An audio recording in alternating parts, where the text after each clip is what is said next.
Hello and welcome to the Magical Midlife podcast, where you get a refreshing, uplifting and optimistic perspective on life in your 40s and 50s.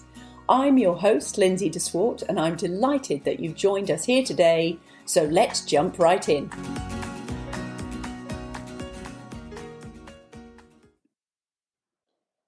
Good morning, Lindsay here, and welcome to the summer season of 2022.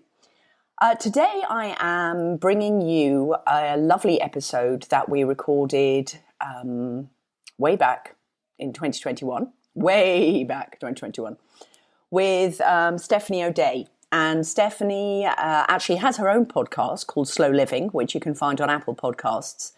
And she created a lifestyle business, and you are going to hear all about it on this interview. She's one of my favorite people to interview because it feels like I'm just having coffee or tea with a friend. She's a joy to listen to. I think you're going to really enjoy this. And then also you might want to check out one of her books, again, which you're going to hear all about. Okay, enjoy the show. Good morning, good morning. It is Lindsay here. How are you doing today? So today I'm delighted to welcome, I'm going to say an old friend actually, because today we have Stephanie O'Day with us. And the first time I met Stephanie was because I interviewed her about 5 years ago, I think we established. So Stephanie is the author of, I think, 10 books, and she has a very interesting lifestyle business, which she has built over many years now. And I'm going to leave you, actually, Stephanie, to tell more about it, because I know it's morphing as we speak. So welcome, Stephanie. So the business and my midsection are morphing as we speak. So my favorite thing about talking and chatting with Lindsay and the nature of this particular podcast is it's about midlife and metamorphosis and all of the things, because I am definitely in the middle of what feels like a metamorphosis and a transformation, as is the world because of COVID. So thank you for inviting me, Lindsay.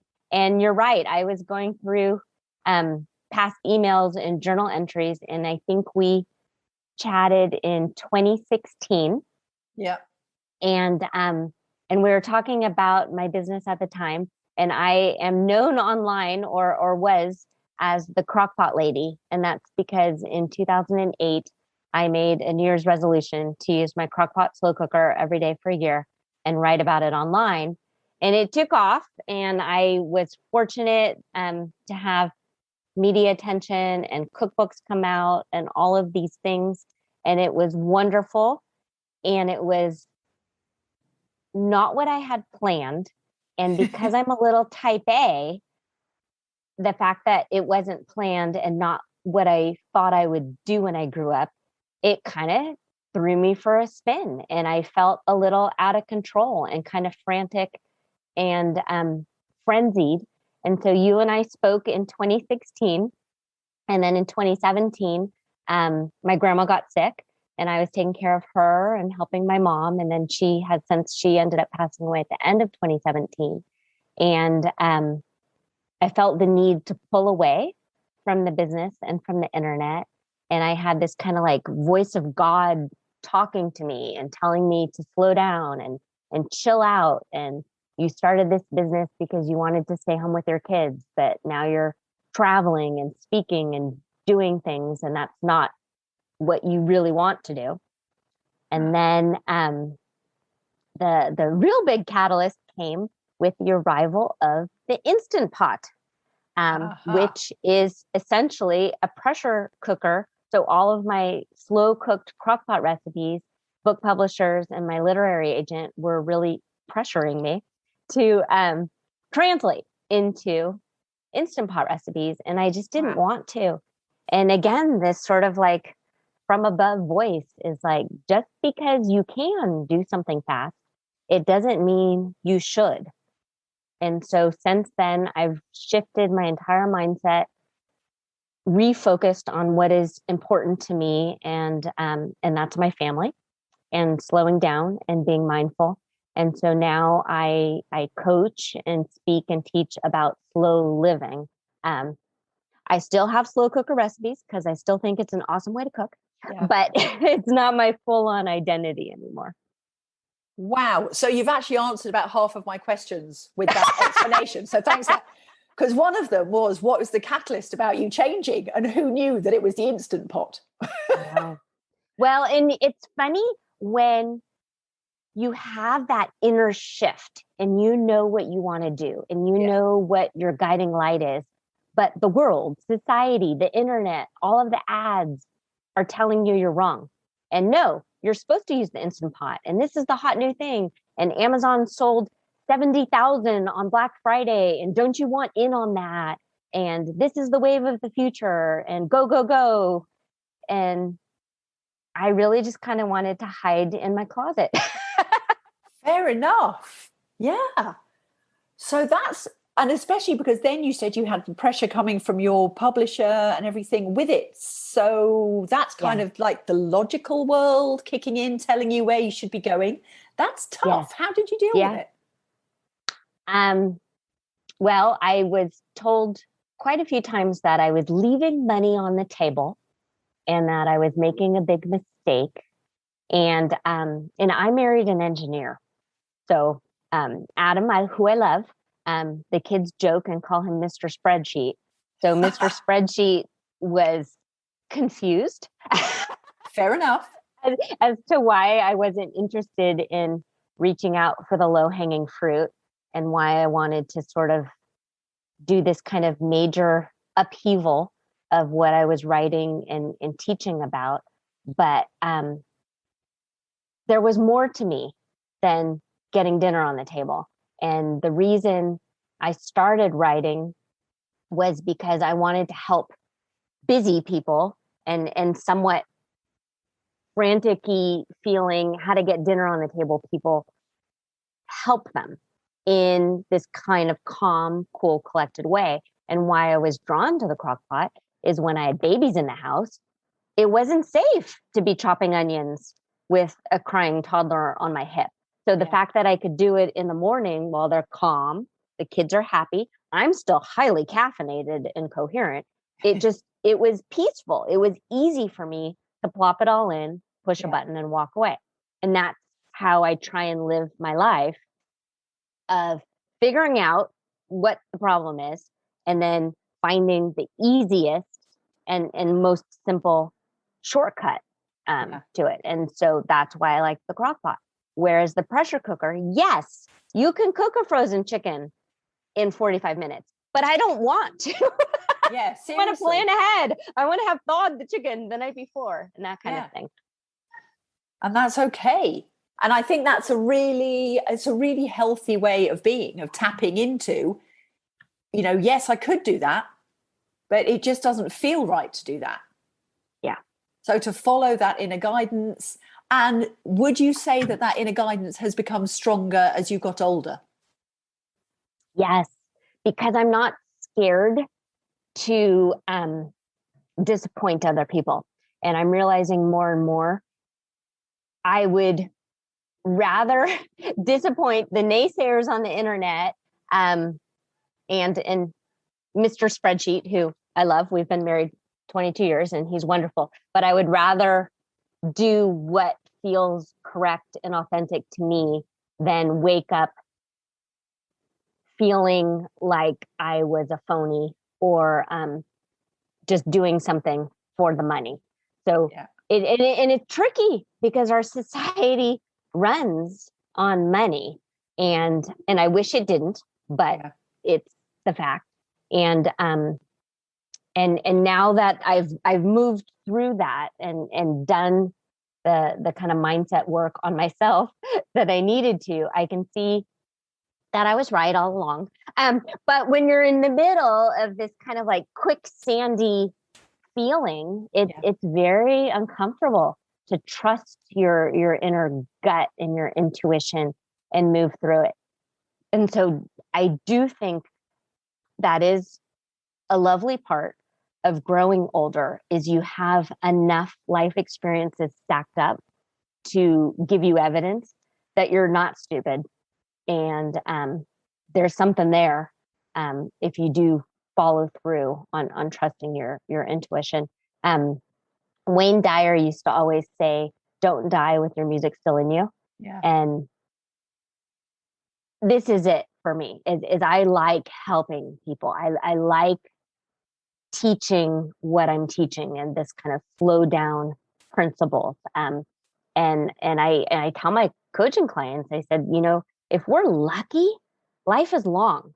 So stop rushing. Like, let's just enjoy this. And it's so cliche, but go outside and literally smell the roses and literally hear the birds tweet, because there is no reason for you to be rushing around in this kind of chicken with your head cut off way. You are not behind. There is time. Yes, you can take the art class. Yes, you can do these things. It's funny because the things that we so often put on the back burner are the things actually that would make the difference in our quality of life. Yeah.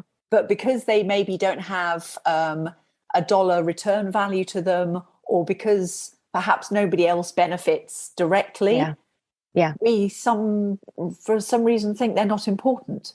And actually, they're the most important thing to help you to be who you are and make the most of, as you say, this every moment of life. Yeah. I really like, right now I've been writing a lot, and I used to have this thought of getting it over and done with and pushing it off. And I'm realizing it's the work that's fun, and the work that's the journey. And once it's done, I actually have this void. So enjoy the journey and enjoy the work, because the work is where the life is. You don't want to look back and wish you had enjoyed it more. I think especially you can use raising children as a metaphor. You're in the newborn stage and you can't wait till the toddler stage. And when you're in the toddler stage, you can't wait till the preschool stage, or you can't wait until they go off to school and then all of a sudden it's over. Yeah, seriously. and what does that mean? You're going to spend the rest of your life wishing or looking at old pictures and reminiscing, but really what's happening right in the here and now is what to pay attention to. And it's ironic, I know, because you and I met through social media, but if you could put the frickin' phone down and live and pay attention and smell the smells. Yeah. And the thing is, both of us have started our businesses and still have built businesses based on the fact that we wanted to be around for our children. Yeah. So we made a very conscious choice. I mean, now one of mine's at university, one of mine's now in England, just gone to England. So I'm dealing with only having one really left at home. Yeah. And of course, surrounded by people who are saying, oh, when the kids get back to school. And I'm just like, don't wish it away. No, don't wish it away. And what's interesting is the business that I've built, I really only quote unquote work about 2 hours a day. Yeah. And everything else, I plan my day according. I go on multiple dog walks a day. I can take a nap. I do the laundry. And it sounds so silly, but I have created this business where I live my life and run the business versus finding it. The business is running the life. I tried that and I didn't like it. I didn't like it at all. So. No, absolutely. And I know some people say, oh, well, it's all right for you. You've got your own business, but it's not like it doesn't take work. Right. I mean, I walk, and while I'm walking, I'm writing in my brain and things like that. So while it doesn't look like you're working in other ways, or I'm trying to brainstorm a client issue and figure out how to best help and serve her later. So it doesn't look like work to the outsider. But there's stuff happening, but I feel calm and I feel at peace, and I know that there's plenty of time to get it all done, and that is what I would hope for people to understand. Yeah, that absolutely. You are not behind. You are not behind. Yeah, I like that. You're not behind. Yeah, it's so true. So have there been any, because obviously it's very easy, as you say, to have the naysayers and to have Mr. Spreadsheet and to have other people saying, why aren't you doing it this way? Is there anybody who's been in your corner and has really Oh yeah. helped you through this? Um, yeah. So Mr. Spreadsheet, Adam, is my biggest cheerleader also. Cool. And I have three daughters, and it's really lovely to speak to them about mindset work and thinking, well, okay, so you're having these thoughts and they might not be the best. So can we pick a different thought that might serve you better? And I'm watching them sort of do their own self-coaching and mindset work is really helpful. And then also creating vision boards. We've been very big on that as a family. Awesome.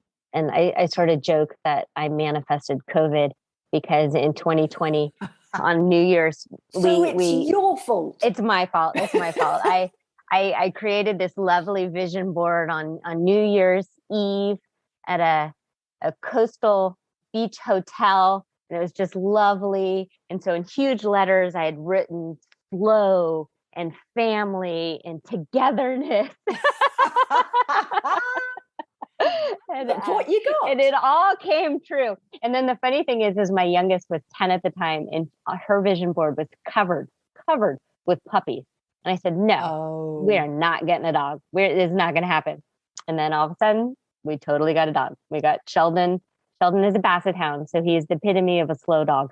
Cute though. Yeah, he's a good little boy. He's a good boy. Fantastic. Yeah. Now, just wind back a little bit. How was it 2008 that you started your blogging? Yes. And that was a New Year's resolution. And the funny thing is the reason I chose to do it as a New Year's resolution is I wanted an end. I wanted to write on the internet and share recipes for 1 year and 1 year only. And it got away from me. And I was able to get publicity and media attention. And I thought I would write a book, but I thought I would write a memoir. I didn't think I would write a cookbook because I don't like to cook. That's why I like the crock pot. Hilarious. So the whole time I'm on television, I'm talking on Good Morning America. But I had this little voice telling me that this is stupid and you're a fraud. And like it never felt real because I knew this isn't my intention. This is not what I want to do. I want to help people. I want to serve. And so while I was living it, I wasn't actually enjoying the ride in any way. I didn't like being in hotel rooms and away from my children. There was one point that I was in Manhattan for the Rachel Ray show, and a blizzard blew in, and I got stuck there for an extra 3 days because the JFK closed.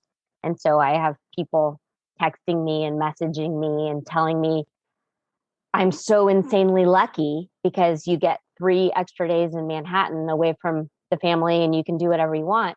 Whereas I sat in the corner and I cried because I was there, and it ended up being Valentine's Day. And so I missed being the volunteer in the classroom for Valentine's Day in my youngest classroom. I wanted to make the little heart-shaped cutouts and glue the lollipops on. I wanted to do that, and I couldn't because I was in Manhattan, which looks so glamorous, but that's not it. It didn't reflect my inside in any way.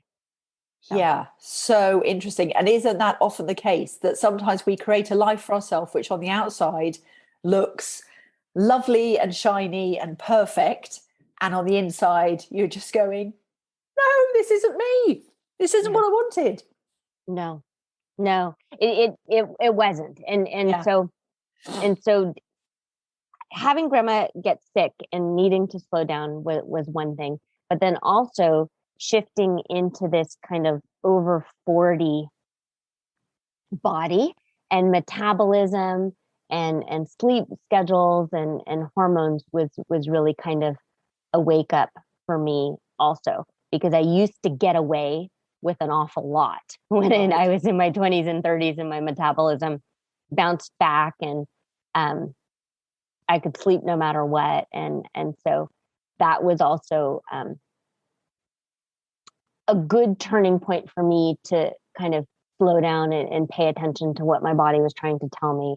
I found out I had sleep apnea. And probably had it my whole life. My ear, nose, and throat doctor says that I have an enlarged palate, and then asked if I was a thumbsucker. And I said, yes. And he said, well, chances are your whole life you were, or as a baby, you were pushing on your soft palate to help open your airways. And now as an adult, you can't do that. You don't suck your thumb. Yeah. So that's why you're always tired all the time. So that's pretty fascinating. It is. And it was just so wonderful, because you're sort of told that sleep apnea for a lot of people is like an obesity problem. Yeah. And in my situation, it wasn't. And I was diagnosed because I went away on a girlfriend trip, and my friend Jen said, "You snore." I'm like, "Yeah, I know." She's like, "No, you snore. You should have somebody pay attention to that." No, you really snore. And so I stopped breathing during my sleep study. They said I stopped breathing 45 times. Well, no wonder I was tired. And I kept going to my own general practitioner, who said, yes, welcome to 40. Yes, welcome to motherhood. Another thing that they blame on the age. Oh, for heaven's sake, I'm just drives me batty. I'm just so thankful that I followed through, and now I sleep great. I feel so much better. And then with the hormones, I discovered a love for intermittent fasting, and never knew that was not necessarily a starvation diet, but is actually a really strategic way to kind of reset your hormones and keep your insulin low. So I love that. I ended up writing a book about that also. And so it's just really interesting. I'm liking this age and stage of my life. I really am. So what have you really learned about yourself? And also with the body changes and the business change and the demand change, what have you learned about yourself? I learned that I like the Zoom filter, where you can sort of create this Barbara Walters. So it's one interesting thing about COVID is you find that you're staring at yourself an awful lot now. Yeah. And so Louise Hay has you do the mirror work. And so essentially you're spending a lot of time doing mirror work, which is a good thing, and becoming at peace with who you are and liking all of the things. So yes, there's more laugh lines, but it means you've laughed. And there's all of these things. And yes, my stomach isn't going to look like the Hollywood celebrities, but I've had 3 babies. And while I probably could budget for liposuction, I'm not going to, because I'd rather go on a vacation and things like that. So just coming to terms with, hey, Steph, if this is as good as it gets, is that okay? And answering myself, yes, it really, really is just okay. It is fine. It's fine. We're all going to be okay. And that's a lovely feeling. That really is a lovely perspective on things. So that leads me into my next question, which is something I always ask, which is there anything that you miss about that sort of chapter 1, as I call it, chapter 1 living? Anything you miss? Fast food. I miss. But do you really miss it? So I don't know. I miss 19-year-old Steph being able to go to Wendy's and get a double bacon cheeseburger and French fries and a Frosty and still go home and eat dinner and weigh what I weighed. Yet at the time I was not thankful, but I wish. Okay, fair enough. I wish I knew that that was a pretty fantastic metabolism. You thank your old Which is metabolism. so vain of me, but that is evidently, I do have a vain streak. I'm sorry about that, Lindsay. Oh, I don't know why you're apologizing to me. I don't live with it. I just love the fact that you're harnessing it and welcoming it in. That's awesome. So now you've written 10 books? Yeah. So 4 are crockpot cookbooks. Yeah. And then Totally Together, Shortcuts to an Organized Life is a housekeeping and life and time management journal for moms. I remember when that came out. Yeah. And then I did finally write the memoir that I always wanted to write of the mommy blogger next door, AKA How I Became the Crockpot Lady. So cool. So I enjoyed that. I wrote an intermittent fasting book, not because I think I am a full-on authority on intermittent fasting. It's just that my coaching clients had asked so often what I did. And I just thought, well, I might as well just write it all down. And since I was giving it to them, I figured I'd throw it up on Amazon. Awesome. So that is 2, 4, 6, Eat. And then what else did I write? I wrote How to Live Slowly.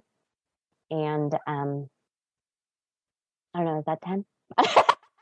I think. And then there's Clean Less, Play More. So Clean Less, Play More is kind of a simplified version of housekeeping tips and tricks. And that I do talk about in Totally Together journal. But the coaching work that I do and the course that I have teaches the foundation of the peace pyramid. And so it came to me after reading an awful lot of self-help books and kind of diving into the deep waters of personal development. And most gurus, and I say that with air quotes, teach that the way to peace is to meditate and to journal and to become one with nature. And I do agree with that. But I also find that it's very difficult for a mom or someone who's actively in the trenches to take the time to do that when there's all of this other stuff that has to get done. So the concept of the peace pyramid is your bottom layer starts with time management, your health, and your finances. So that's the bottom section. And you have to get that in check. And for many people, that's where they stay. They stay in that lower level of time management, always feeling behind, always feeling like they can't catch up, trying to get their health and their finances in check and in peace. But if you're drowning in debt, there's no way you're going to meditate your way out of debt. You've got to come to terms with it. And then go ahead. I was going to say, and I know you can't see it if you're listening to this, I have actually, it's so funny you saying about the peace pyramid. Oh, okay. I actually made one. Oh, well, there. And I've come up with I can see it. Exactly the same thing. See, so, and then you have hearts, because the very next level is organization and relationships. And there's 5 different relationships. There's the relationship, of course, you have with yourself, but with your spouse and your siblings and your parents and your coworkers and all of your acquaintances. You have to have those in a place where you feel good about them. Yeah. And then with the organization, especially for women, men don't have this same sort of feeling like they're behind or that they're being judged if the laundry isn't done or the house is a mess. But women really do. We feel judged. Yeah. For some reason, guilt is we feel less. Yeah, guilt. We feel less than. So the home organization is in there. And so in Clean Less, Play More, I outline all of my how I keep the house in order in a very short amount of time a day. And then you've got this solid base of your pyramid. And so you can put that top triangle on and you can feel like, okay, it's actually going to be okay. Because where maybe I don't have billions of dollars in the bank, I'm going to be okay because I know what my retirement number is. I know what I'm moving towards. I know where my health is. I understand what my cholesterol is doing and what I need to do. The house is not in full-on disarray. I can host Thanksgiving and it's not going to be the end of the world. I'm in a good place with my relationships. I call my mom once a week the way that I'm supposed to. And if I don't, and it's because I'm mad and dealing with some stuff that happened in my past, I'm gonna do the inner work to heal that and move forward. And then that's when it sounds so like Disney movie-ish, but it's when you go outside and the sun is shinier and the birds are singier, and you just feel birds like are singier. it just feels like I have got this. I am rocking at life. And that is my hope and wish and prayer for everybody, to really feel like they're rocking at this life, because you do get one. And I am all for incarnation, but I don't know if I'm going to come back as a slug. So I might as well rock this human part exactly. as well as I can. Yeah, because the thing is, if you don't do it well, then you'll probably have to come back again as a human and go, oh God, not this again. So the fact, if you do come back as a slug, that probably means you take the human box. I was good human. We're done. I get to come back as something else next time. It's funny. I have thought about that. So I loved what you said about you do the personal work, you do the inner work so that you can go out and say, actually, I've got this. So when a global crisis comes in, pandemic or whatever, comes in, and you say, yeah, actually, it's going to be okay. Yeah. It doesn't matter what else is going on. So in the How to Live Slowly book, I share the acronym PACE, PACE, and it's peaceful acceptance of changing events. And that's what we were all, here we're still in the midst of it. But some people have thrived and others have not. Yeah. And others are using it as an excuse to be in a bad mood all the time and fight with their spouse and have road rage and overeat and overdrink. And other people are looking at it not as an excuse, but as an opportunity to read the books they've always wanted to read and take up gardening and figure out how to paint by number or whatever it is. Make the most of the gift of time. It is a gift of time. And it's a definite shift in mindset. And I don't want to gloss over anxiety and depression and actually clinically diagnosed things where you need help from a licensed therapist or psychotherapist or doctor. And if you need prescriptions, I am not glossing over that in any way. And once you have those tools and things in place, you then are in charge of your thoughts again, and you can work on the mindset and shift and move forward. But if you're in a funk and you've got CNN playing all day long in the background telling you how everything is horrible, it's not good for your brain. It's not good for your psyche, and it's not motivating. Why would you get out of bed if the world is ending? Yeah, seriously. Yeah, no, I mean, I haven't watched the news for many, many years because I figure that you hear the stuff that, can come into your awareness. It's really interesting because I feel the same way as you. And some people feel as if they're not, so you're Canadian, so I don't know if it would make sense, but like you're not American. I'm actually Brit, so you're in Toronto. I'm an imposter Canadian.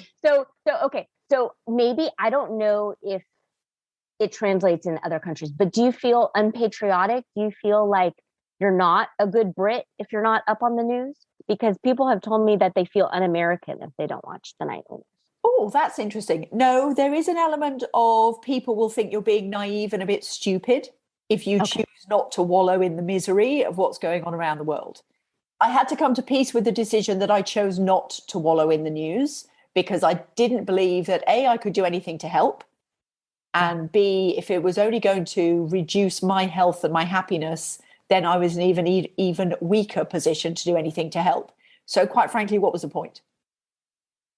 There will always be bad news, and there is always good news. Yeah. Well, and the bad news is what they push. Exactly. What is it? If it bleeds, it leads. So Yes, indeed. And with COVID, through the COVID time, especially through the lockdown, I made a very, very conscious effort to listen to stuff that made me happy, gave me optimism, and kept my mindset in a good space. Yeah. So, yes, I blocked out a lot of things and a lot of people. How did you and your family cope with it? Exactly the same way. Exactly the same way. And it's really interesting because you used the term consciously decided. So people ask, well, what does slow living mean? So when you say you teach slow living, what does that even mean? So to me, it means that you're paying attention to where you are right now, and you're purposefully and consciously deciding how you're going to move throughout your day, your life, and have a vision, have an end goal in sight, sure, and then slowly move towards it, but in a very conscious way. So for you, your conscious decision and your end goal was to be a happy person. So you've made this decision that is not serving me. It is not helping me to get to where I want to go. And you are absolutely right that if there is something catastrophic happening in the world that you need to know about, you're going to find out, because your neighbor's going to tell you, somebody's going to tell you. Your broadcast will be interrupted. You will find out. If there's a forest fire happening, you will know about it. But don't feel like you have to be glued to this 24/7 cycle where really what it's telling you is that you're not good enough. You need these clothes, this car, this booze, this. Debt. Yeah. Yes. Yeah. Yeah. How dare you be happy and at peace with what you have now? How can we sell you that? I know. It's so true. So true. So I'm conscious of time. So what I would like to ask is, with your 10 books, obviously, where can people find you now? And I know there is some changing going on as well. So I know there's other stuff, exciting stuff brewing in the future. But if people want to find out more about you now, where can people find you, Steph? You bet. So I'm online. My URL is stephanieodea.com, and that's StephanieOdea.com. And I'm on Facebook and Instagram at the same handle, at Stephanie O'Dea. But I'd love to have you. I'd love to keep in touch with you, Lindsay. Me too. Yes, I think we are both promoting a very positive way of living, and it just feels so good to tune into that. It really does. It really does. Yes. So I have one last question for you. So should I run out and buy an Instant Pot? I have one here collecting dust. I should ship it to you. I'm just not a fan. I tried. I thought, okay, this is what the universe, obviously the universe wants me to do this. I keep getting messages and I feel really bad. And that's another thing, is if you like your Instant Pot, I want you to like it. I just didn't want to be forced to like something I didn't like. That's fair enough. Never used one, never owned one, so I'm not going to rush out and buy one based on that recommendation. Thank you. So thank you so much for being with us today. It's lovely to connect with you again. Really appreciate it, and wish you so much success with all the new things that are coming down the line. Thank you. And if you have enjoyed this podcast, please check out Steph's website. And also, please go to soulfuladventureliving.com, where you will find access to the work I do, but also access to this podcast. And on Facebook, you'll find me at Lindsay de Swart, and you'll have access to this podcast and, again, other broadcasts that we've done. And you'll be able to find Steph on there too. So please tune in for the next episode, and I will see you next time. Thanks so much. Bye.